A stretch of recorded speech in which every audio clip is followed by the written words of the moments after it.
sehat, yang sakit mudah-mudahan Allah angkat penyakitnya, yang sakit mudah-mudahan Allah jadikan penyakitnya selalu sebagai pembersih dari dosa-dosanya. Salawat dan salam semoga tetap tercurahkan kepada junjungan kita Nabi besar Muhammad sallallahu alaihi wasallam yang senantiasa akan kita nanti-nantikan syafaat Rasulullah besok di yaumul qiyamah.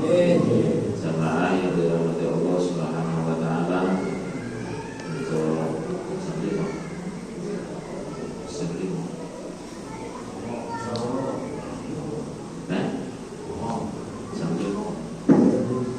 alhamdulillah, untuk melengkapi kegiatan kita, sedikit kita kembali mulai bahas mengenai wasiatnya baginda Nabi Muhammad SAW yang disampaikan kepada Imam Ali radhiyallahu anhu yang berada di dalam kumpulan kita Masyaikh Mustafa, dan mudah-mudahan dengan mempelajari dan mengamalkan apa yang menjadi wasiatnya Nabi.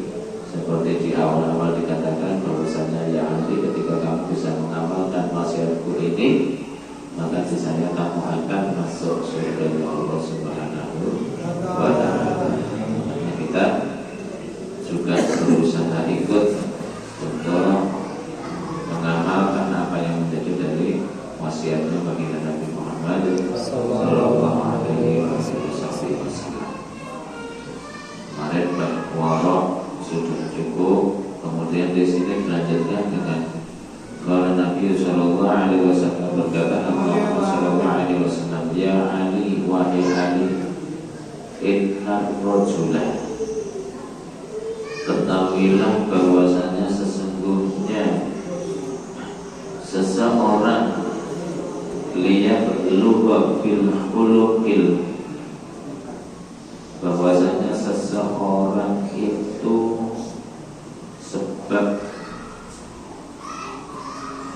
bil khuluqil hasanah, sebab dari akhlak, sebab dari budi pekerti yang baik, derajat, maka dia akan memperoleh derajat yang lebih tinggi. As-shaimu, dari orang-orang yang mengerjakan puasa. Al-qaimu, dan juga dari orang-orang yang ahli qiyam, ahli sujud, sholat sunnah tengah malam. Soalnya di sini juga sholat sunat maksudnya. Al-maghazi, dan juga dari para ahli perang fi sabilillah, di dalam jalannya Allah Subhanahu wa taala. Satu-satu dulu kita bahas.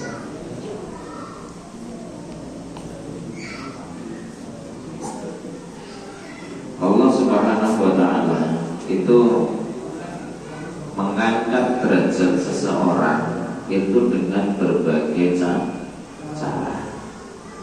Yang jelas cara-cara yang baik. Tidak mungkin kita diangkat derajatnya orang edar, diangkat derajatnya Allah Subhanahu wa taala dari tebak-tebakan menang mana tuh final piala dunia, nggak mungkin, itu nggak mungkin diangkat derajat kita, apalagi sambil taruhan, nggak mungkin.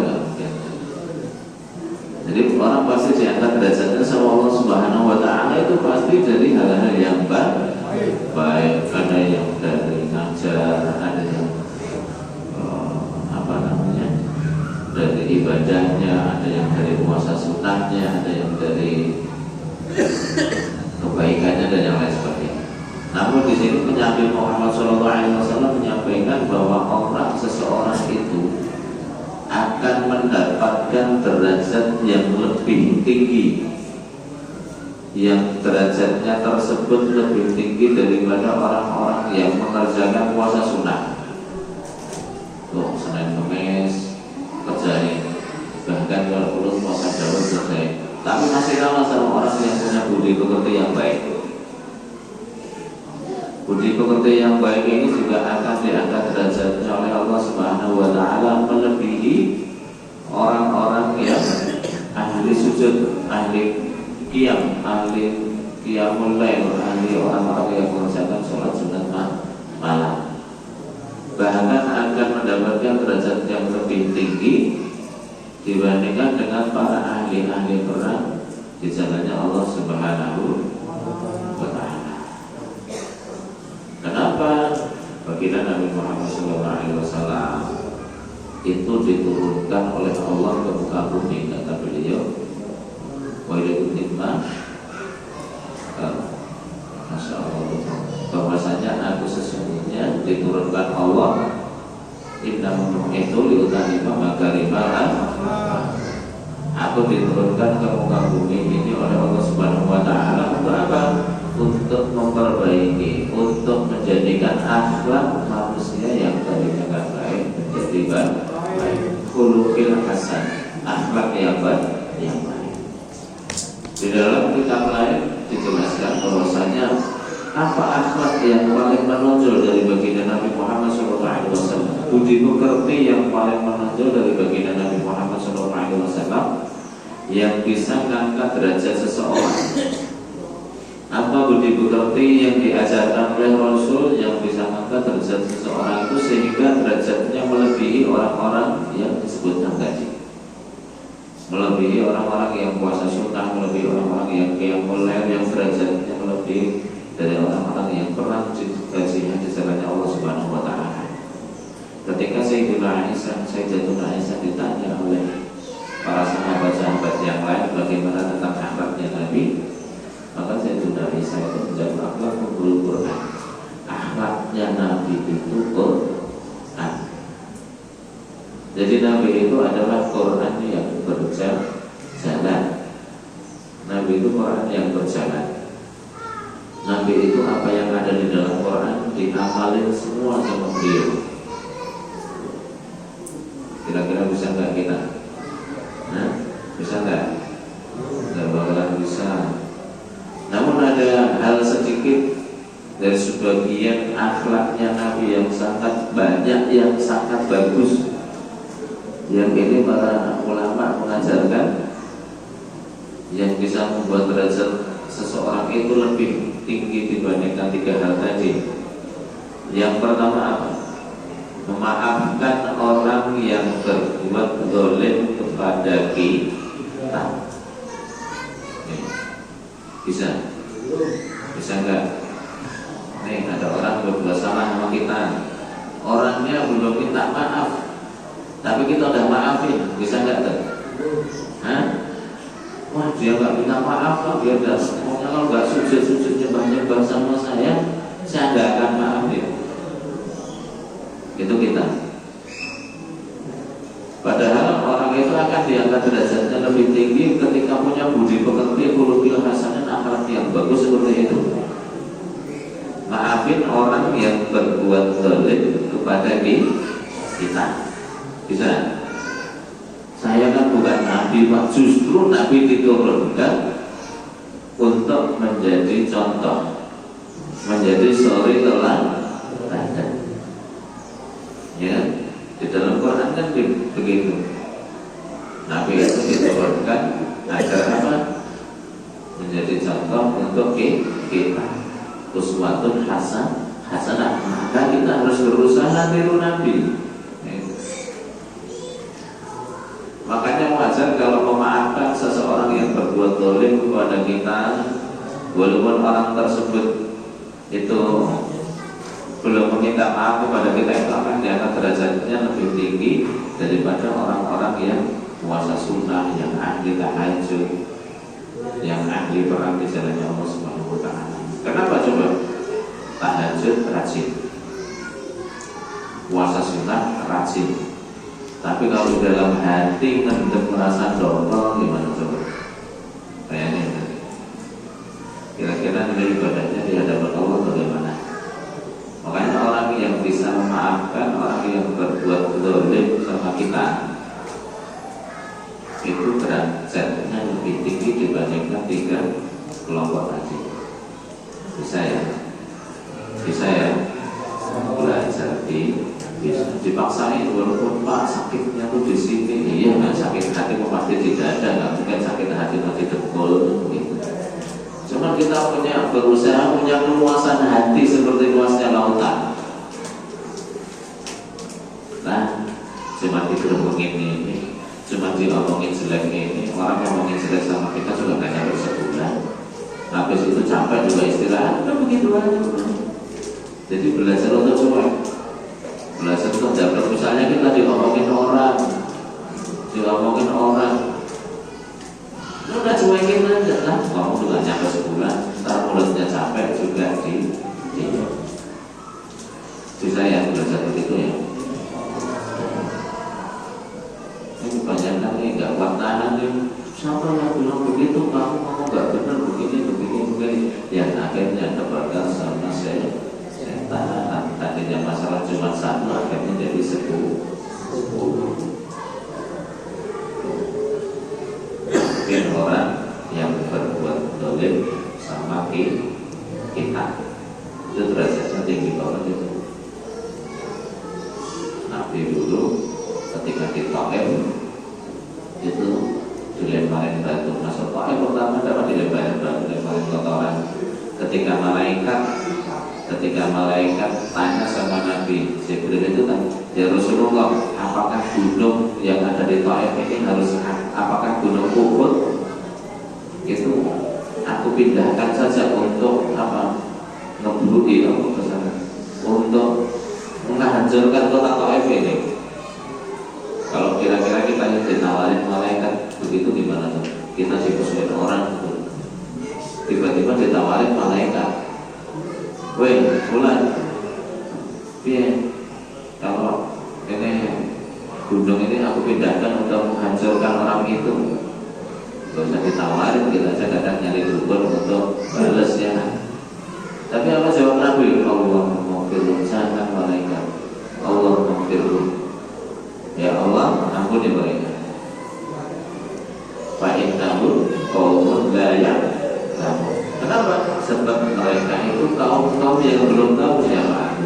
Jadi ketika kita ini diomongin tentang orang yang orang itu nggak kenal sama kita, cuekin aja, namanya juga orang nggak tahu gitu. Ini ada orang jangan gaul sama kita. Kebanyakan yang ngomongin jelek kita itu kebanyakan yang jarang gaul. Orang jarang gaul sama kita. Tiba-tiba di luar dia ngomong jelek tentang kita, diemin karena memang nggak tahu siapa kita. Yang main dipikirin. Cuekin aja, maafin, doain tuh, ya Allah, mudah-mudahan dia orang siapa. Belajar. Orang yang punya budi pekerti luhur semacam itu ya derajatnya di sisi Allah luar biasa. Hidupnya akan dikasih senang terus. Terus kemudian budi pekerti yang baik lagi yang diajarkan oleh Rasulullah SAW apa? Nyambung silaturahmi sama orang yang mutusin silaturahmi. Kita punya saudara misalnya, gara-gara rebutan warisan, itu saudara kita gak mau tegur sapa sama kita. Nah, kita yang duluin silaturahmi ke dia, itu akan yang luar biasa. Bisa begitu. Kita punya tetangga ini super ngejawin kita misalnya. Tetangga kita ini benar-benar kunci kesabaran kita misalnya. Bikin kesel dah, kita datangin beberapa silaturahmi ke dia. Bisa nggak? Hah? Bisa tuh. Makanya jangan ngaku ahli sujud, jangan ngaku ahli sunat puasa kalau akhlak kita belum sampai segitu. Jadi jangan sombong dengan ibadah kita. Ternyata derajatnya masih sangat tinggi dengan orang-orang yang punya akhlak mulia seperti itu tadi. Udah punya tetangga nasalun misalnya, udah ngomongnya luar biasa kan, uji kesabaran kita. Udah gak mau gabung sama kita, dan kita suruh udah mutusin silaturahmi sama kita. Kita disuruh nyambungin duluan. Kita punya saudara terebut warisan kita sehingga kita jauh, tapi kita yang suruh datang juga untuk nyambung silaturahmi. Bisa seperti itu. Harus bisa. Agar kita punya derajat yang lebih tinggi, menjadi kekasihnya Allah Subhanahu wa Ta'ala. Terus yang ketiga, akhlak yang baik, khuluqul hasan. Akhlak yang baik, budi pekerti yang baik yang diajarkan oleh Nabi Muhammad SAW. kita bisa ikuti apa lagi? Dua tadi, satu memaafkan orang yang zalim sama kita. Dua, nyambung silaturahmi sama orang-orang yang putus silaturahmi sama kita. Ketiga apa? Ketiga, memberikan sesuatu kepada orang yang paling pelit kepada kita. Kebanyakan kita memikirkan saya kasih rokok orangnya baik sama saya. Wah, saya mikirin kalau hajatan aja misalnya, hajatan nih tetangga nih, ngasih roti dia juga ngasih juga ke saya. Tapi ya nggak pernah ngasih ke kita. Pernah nggak kita berpikir untuk ngasih dia? Ini orang pelitnya luar biasa sama kita. Tapi karena disuruh sering ngasih sama dia. Kebanyakan apa? Biarin kan, dia juga pelit ini kan gitu. Kita begitu kebanyakan tuh. Biarin kan, kita juga pelit ini. Tapi Nabi ajarkan kasih tuh orang yang pelit sama kita. Sering-sering kasih. Sering-sering kasih. Kalau yang udah pelit mah nggak usah dikasih, nggak apa-apa. Cuma kebanyakan kita ini lebih memikirkan jasa ibadah. Malu dia baik banget sama kita gitu. Tapi yang nggak baik sama kita nggak pernah kita pikirkan untuk menjadi baik. Dan ini adalah pola pandang para kekasihnya Allah itu seperti itu. Pola pandang kekasihnya Allah itu seperti itu. Pola pandang kenabian itu seperti itu. Pola pandang wali-wali itu seperti itu. Selalu dengan pandangan kasih sayang. Ada satu kisah yang saya dapat, kisah nyata ini dari sahabat saya. Sahabat saya ini dapat ceritanya dari Habib Muhsin bin Alwi Al-Habsyi Banyuwangi. Habib Muhsin bin Alwi Al-Habsyi Banyuwangi itu muridnya Habib Salim As-Satri, Rubat Tarik. Beliau menceritakan ketika diajak sama adiknya Habib Salim, namanya Habib Hasan As-Satri. Habib Muhsin bin Alwi ini diajak main ke Singapura, ziarah ke Singapura. Nah, emang ziarah di Singapura ada makam wali? Ada ya makam wali di Indonesia doang. Diajak ziarah ke Singapura. Nah, namanya di Singapura memang penginapan itu hotel dan segala macamnya. Kata Habib Muhsin ini, Habib Hasan ini orang wali, kasih sayangnya luar biasa, pandangan kasih sayangnya luar biasa. Itu ketika di hotel, di lift ada di situ diceritakan, saya dapat ceritanya ada Habib Hasan Astri, terus kemudian ada Habib Muhsin ini muridnya, ada bule turis juga pasang kekasih laki-laki dan perempuan yang belum nikah. Yang pakaian tentunya pakaian bule ya tahu sendiri lah. Bupati begitu, gak tinggi kan begitu. Itu ciuman apa di dalam lift, dan deketnya itu satu lift sama aku Hasan As-Satri itu. Coba kalau kita yang lihat ya, kurang ajar, orang gak punya akhlak kan begitu. Udah pasti marah kan, kalau perlu bagi dong gitu, yang kurang ajar lagi gitu. Tapi ketika keluar lift, Habib Hasan ketika nyampe di lantai, keluar lift karena memang wali selalu belajar dengan pola pandang kasih sayang, pola pandang rahmat. Itu kata Habib Hasan keluar lift sambil melihat tuh dua pemuda-pemudi, cuman berdoa itu begini, ya Allah kasih kesenangan mereka, tidak hanya sekarang, tapi sampai nanti di akhirat. Bisa kita kedoain orang yang berbuat maksiat seperti itu. Nah, kalau kita tukang zina begini bikin karma nggak baik, bikin hancur kampung saja.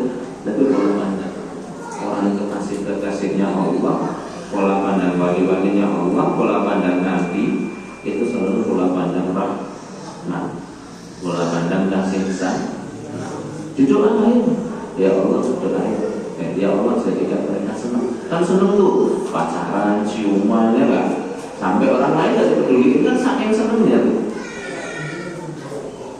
saking senangnya coba dulu pacarannya kemudian ada mertua calon mertuanya pegangan tangan di depan mertua ya enjoy aja namanya senang kan. Itu di dalam list pacaran berdua di sampingnya ada kebebasan. Ketika kebebasan keluar, ya Allah berikan kesenangan kepada mereka. Tidak hanya sekarang, sampai nanti di akhirat. Walhasil apa? Tuh pemuda-pemudi lagi dalam waktu 3 hari nyari kebebasan karena memang satu protek. Nyari kebebasan syahadat minta dimasukin ke dalam Islam. Wow, sampai ada. Artinya itulah pentingnya pola pandang kasih sayang. Kita punya musuh, kita punya orang yang zalim sama kita. Zalimnya udah zalim udah super zalim kan. Udah bikin kita kesel banget. Kita suruh maafin, siapa tahu dengan kasih sayang kita dia jadi sadar. Kita suruh kasih sama orang yang pelit, siapa tahu kita sering kasih akhirnya tidak dia juga akan jadi ahli sadar. Kita suruh nyambung silaturahmi sama orang yang memutuskan tali silaturahmi, siapa tahu dia juga akan menjadi baik lagi sama kita. Itu pola pandang kasih sayang. Makanya khuluqil hasanin, akhlak yang bagus itu mengalahkan derajatnya lebih tinggi dibandingkan dengan orang-orang yang disebutkan tadi. Yang sholat tahajud, kalau hatinya berbola, derajatnya kalah tinggi sama orang yang berakhlak bagus. Walaupun dia bukan ahli tahajud, yang penting jangan tinggalkan kewajiban loh ya. Jangan salah tafsir.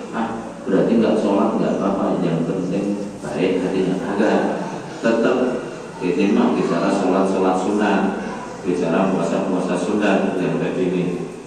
Kalau kewajiban ya tetap harus dikerjakan. Jadi pola pandangnya wali-wali, pola pandang kasih sayang itu akan bisa berubah seseorang yang tadinya nggak baik jadi baik. Jika tadi belajar untuk amalin, tapi kan dia yang bikin saya keluarin Pak dari pabrik, biarin yang punya rezeki bukan pabrik tapi Allah. Kita suka begitu yang di pabrik mah. Dia yang bikin jabatan saya nggak naik, yang bikin jabatan kita nggak naik ya karena kita kata nggak bagus, nggak bisa nyalain orang lain misalnya. Belajar begitu tuh. Ya. Terus kemudian, ya Ali wahai Ali pun dasyasan.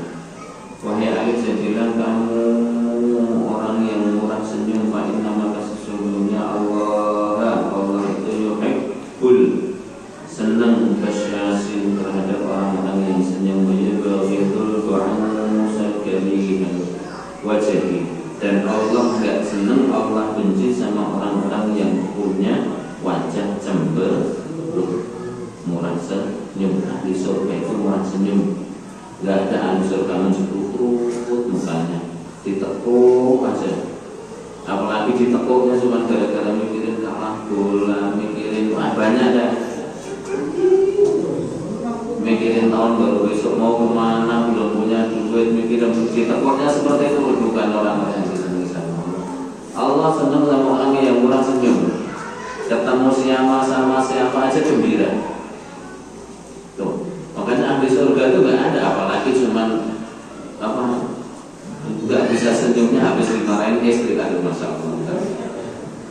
Ngapain itu? Ibu marah jauh dari surga yang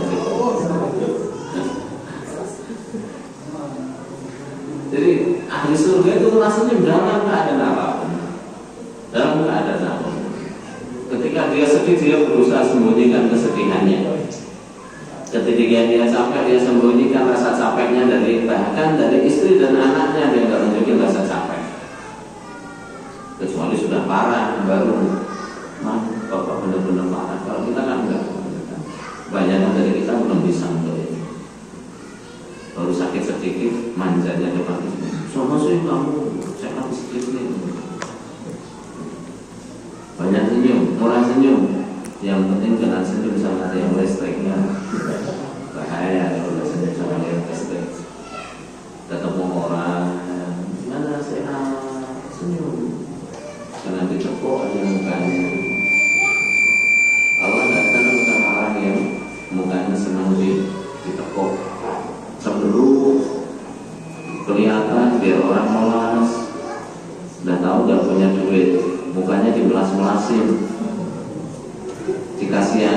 dikasih duit sama orang mau kagak disyukuri, dia syukur lagi aku gak kerja kan gitu gitu.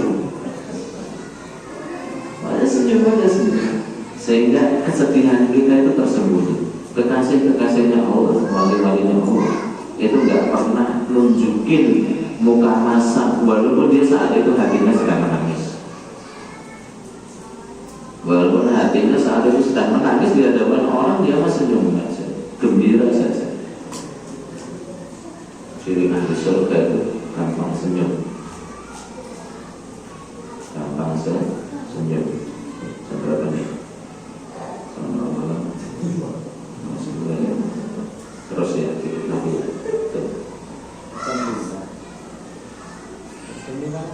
Allah nggak senang sama orang yang cemberut, yang wajahnya asam, yang wajahnya gak enak dilihat, hitam jelek asam, walaupun hitam jelek kalau manis-manis kan enak juga dilihat ya. Ini ya senyum, udah hitam nggak pernah senyum, masya Allah, pusing melihatnya jadi dekat juga udah. Jadi senyum, banyak senyum, sumeh, ramah.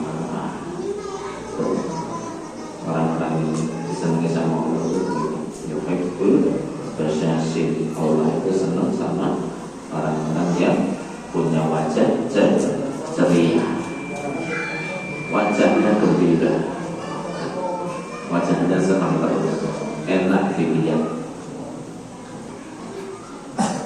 Yang muda-muda itu namanya baru gak punya paketan itu udah pusing kayak dunia kiamatnya. Baru nggak bisa beli rokok udah kayak orang mau stres. Biasaan gitu. Banyak senyum, murah senyum, senengin hati itu orang kaya. Kenapa? Karena orang yang murah senyum bisa nyenengin hatinya, itu tanda orang-orang yang bersyukur sama nikmat Allah. Ya Allah, gimana mau senang Pak? Saya nggak punya apa-apa, saya nggak punya duit beneran, bener Mas. Saya nggak punya apa-apa saat ini, misalnya ya udah ayo ginjalmu jual, laku berapa juta? Ayo jantungmu jual, laku berapa miliar? Ayo matanya dikasih sama Allah jual, laku berapa? Kira-kira gedean mana dibandingkan duit yang kita pegang dengan organ tubuh yang dikasih sama Allah Subhanahu Wa Taala? Mana syukur masih gedean harga nilai organ tubuh yang dikasih sama Allah Subhanahu wa Ta'ala. Mukanya cemberut, belum gajian, istri udah marah-marah dulu, mau jajan nggak punya duit, beli rokok biasanya sebungkus juga sebungkus itu juga udah ketengan sebatang aja kadang utang dulu. Ketika ditanya nggak punya duit, susah, hanya udah aja jantung jual, ginjal jual, nggak jadi duit, nikmat nggak ada. Gedean mana? Gedean yang Allah berikan organ tubuh kita, atau duit yang saat ini kita pegang, besok habis, saat ini pegang lagi, habis lagi. Makanya senyum yang ceria jadi orang ini sebagai bukti rasa syukur kita sama Allah. Kita coba punya duit juga kalau oksigennya harus beli. Repot juga. Pernah beli oksigen? Pernah nggak beli oksigen? Yang sudah pernah dirawat di rumah sakit, kalau hidupnya disogro dikasih keluh gitu, ya keluh ya. Bayar berapa itu 1 tahun? Bayar berapa 1 tahun? Yang udah pernah nih dikasih oksigen di rumah sakit, dicocol hidungnya tuh, kita oksigen nggak usah beli. Nah, kurang nikmat apa lagi? Fabi ayyi rabbi, fabi ayyi ala rabbi, bukan nikmat mana lagi? Kita berbuat maksiat saja masih disayang sama Allah, masih dikasih hidup sama Allah. Kita ahli maksiat tapi masih bisa sholat, masih bisa puasa, masih bisa duduk ngaji. Itu tanda tanda sayangnya Allah sama kita. Makanya kita harus gembira. Kita harus gembira. Nah, wajahnya ceria, wajahnya yang senang, sehingga tidak enak, udah gak punya duit wajahnya mulas. Coba kita muas-muasin wajah di depan teman kita, sahabat kita, kira-kira ditanyain nggak, lu nggak punya duit? Ada yang tanya begitu, nih gua kasih. Ada yang suka begitu? Enggak ya. Paling ketika mas, lu nggak punya duit, iya. Jangan.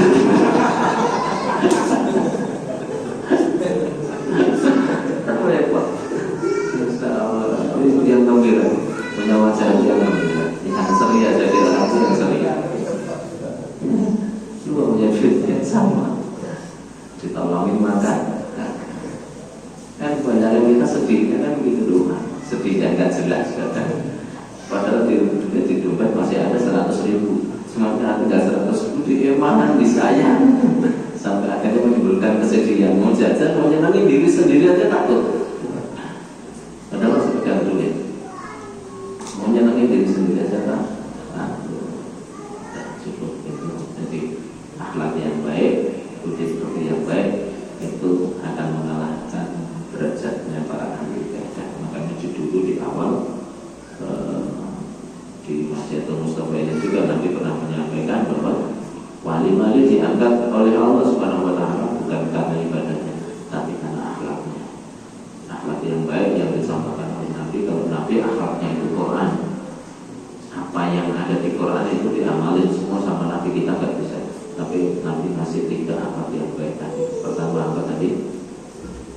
Apa? Ayo, maafin orang yang yang kedua apa? Nyambung silaturahmi sama orang yang memutusin silaturahmi. Yang ketiga apa? Memberi kepada orang yang pelit sama kita. Terus yang selanjutnya, Allah senang sama orang yang murah dan senyum. Allah benci sama orang yang mukanya cemberut. Mudah-mudahan kita sering hari surga saat ini. Amin ya rabbal alamin. Wajahnya ceria terus, wajahnya senyum terus, sehingga sampai meninggal pun nanti kita dikasih wajah yang berseri-seri dan mulut kita bisa tersenyum karena ditunjukin surga Allah Subhanahu wa Ta'ala. Ini tahun baru, saya pesan tahun baru nggak usah kemana-mana, kagak usah kemana-mana, di rumah. Kalau memang ada acara pikir boleh ya. Tahun baru nggak usah pada pergi pengen pesawat, jangan, nggak tahan. Sampai tahun baru kalau nggak penting-penting amat, nggak usah kemana-mana, banyak pikir di rumah. Kalau memang acara mau pikiran, yang silahkan, yang lain nggak usah dikerjakan ya. Itu aja dulu.